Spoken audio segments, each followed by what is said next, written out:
You were 7. You didn't understand what your parents were fighting about, but your nervous system did. It encoded that moment as danger. 25 years later, you open a banking app and your chest tightens. Your hands go cold. That isn't poor discipline. It's a childhood survival response still firing. Up to 12% of adults carry this kind of money trauma in their bodies, and most have never traced it back to where the alarm actually began. At 7 years old, your brain lacks the framework to grasp mortgage interest rates, credit card debt, or utility bills. To a child, those are just abstract words. But the emotional climate of the home is anything but abstract. When parents argue about money, they are not just discussing numbers. They are radiating alarm. Because your survival depends entirely on the stability of your caregivers, their panic registers in your young body as a direct threat to your existence. During the critical developmental window between ages 4 and 9, your stress response system is incredibly sensitive. You do not process the fight as a solvable financial problem. Instead, you register it as environmental instability. The sharp tone of voice, the heavy silence in the kitchen, the slammed cabinet doors, your brain binds these sensory cues directly to fear. This is implicit encoding. Your conscious mind eventually forgets the specific argument, burying the memory under decades of life. But your body never stopped taking notes. Your nervous system recorded the threat, filed it away, and turned that childhood panic into a permanent warning signal. It was never a lack of discipline or a personal weakness. Your body simply learned to treat money as a matter of survival, and it has been protecting you the only way it knows how ever since. 25 years later, you sit on your couch, staring at your phone. A routine notification from your banking app lights up the screen. Before your conscious mind can even process the numbers, your body reacts. A cold tightness grips your chest, your breathing quickens, and a subtle wave of dizziness washes over you. This physical panic feels completely illogical. You have a stable job, your bills are paid, and there is no immediate financial crisis. Yet, your biology is behaving as if you are facing physical danger. You can live with this pattern for decades, carrying a heavy weight of shame, assuming you simply lack willpower or financial discipline. But this automatic reaction is not a moral failing. Your adult mind sees a simple balance on a screen, but your nervous system is retrieving a survival pattern from your childhood. It is reacting to the exact threat signals you absorbed decades ago. Your body learned to associate money with danger when you were 7 years old, and it has been running that same protective protocol ever since. The reaction is not a choice. It is an echo of the past, waiting to be understood. We call this response money trauma.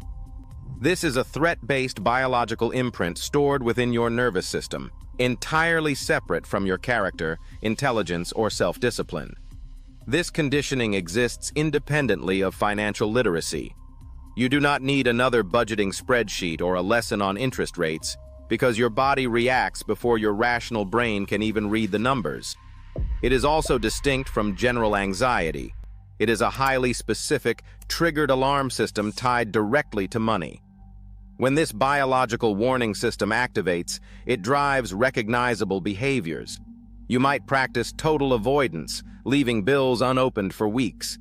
You might swing to the opposite extreme, compulsively checking your bank balance multiple times a day to assure your brain that you are safe. For others, it looks like emotional numbing when swiping a credit card, intense financial shame, or sudden impulse spending to temporarily escape the underlying dread.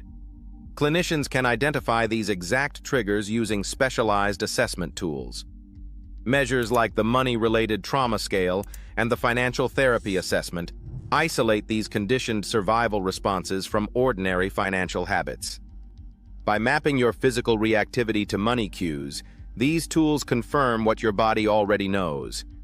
Your financial panic is a biological echo of a threat you survived long ago. This panic is not imaginary. It is a measurable, physical state. When people with childhood financial trauma encounter simple monetary symbols, their physiology shifts instantly.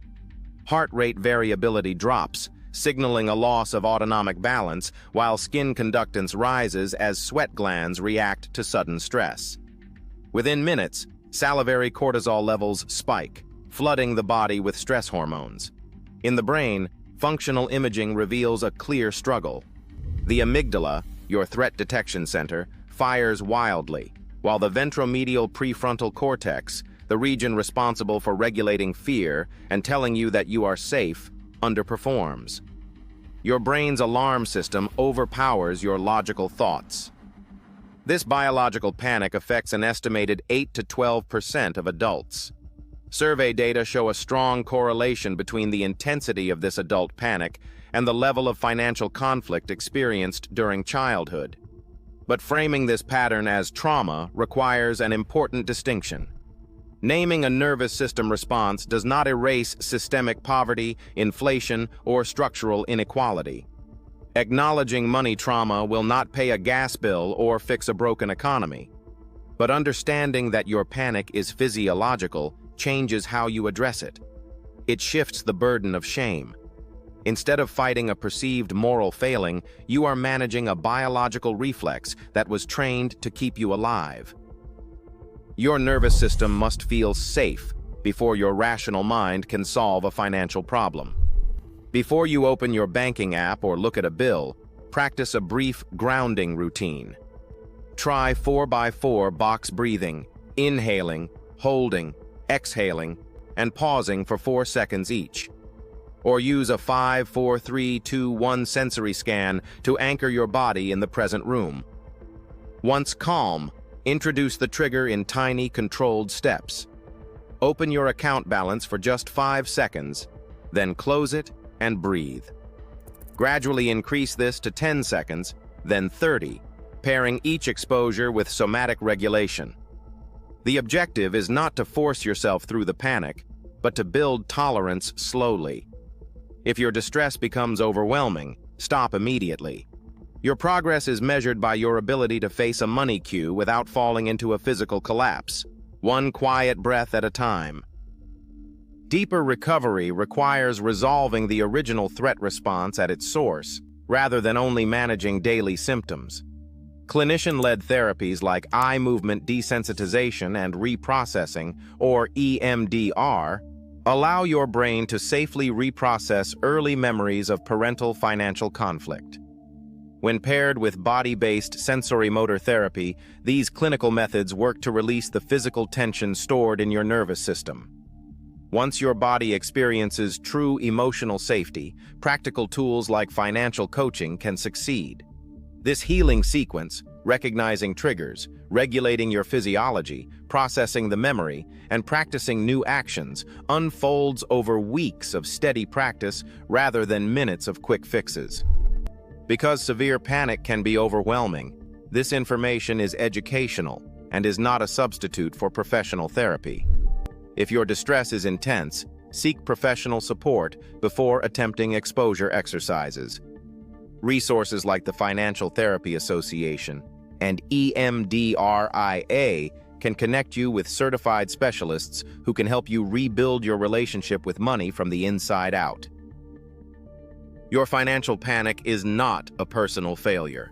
It is your nervous system still trying to protect the child you once were. Recognizing this survival response is where your healing begins. You can finally write a new story. Share your journey in the comments. New sessions Tuesday and Friday. See you in the next one.